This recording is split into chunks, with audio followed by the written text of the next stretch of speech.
नमस्कार प्रेक्षकांनो, स्टार प्रवाहावरील लक्ष्मीच्या पावलांनी या मालिकेच्या आगामी भागात आपण पाहणार आहोत की सरोज अद्वैत समोर कलाची माफी मागते. कलाला बोलते, कला मला माफ कर, मी चुकले, मी असे वागायला नको होते. आणि त्यावेळेस कला देखील अतिशय दुःखी होते व दोघी एकमेकींना प्रेमाने मिठी मारून रडू लागतात. आणि हे पाहून अद्वैत देखील अतिशय भावुक होतो. त्यानंतर आपण पाहतो दसऱ्यानिमित्त घरामधील शस्त्रांची पूजा करण्यासाठी तयारी सुरू होते.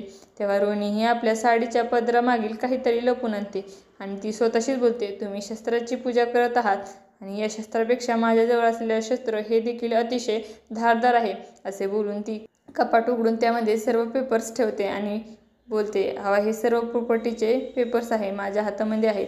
असा विचार करून ती तिथून निघून जाते.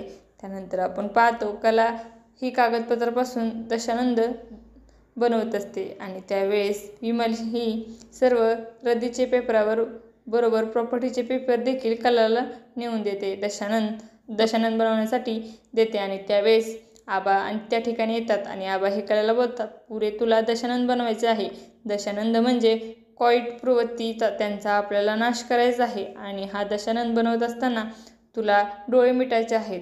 असे बोलून ती आबाच हे तिच्या डोळ्यावर पट्टी बांधतात आणि तेव्हा कला हे कसले पेपर आहेत हे समजत नाही. तर त्यावेळेस त्या ठिकाणी रोहिणी ही अतिशय घाबरलेल्या अवस्थेमध्ये धावत कलाच्या दिशेने येते. आता येणाऱ्या भागामध्ये प्रॉपर्टीचे पेपर हे कलाच्या हाती लागणार का हे पाहणं अतिशय रोचक ठरणार आहे. तुम्हाला जर आपला व्हिडिओ आवडला असेल तर चॅनलला लाईक, शेअर आणि सबस्क्राईब करायला विसरू नका. धन्यवाद.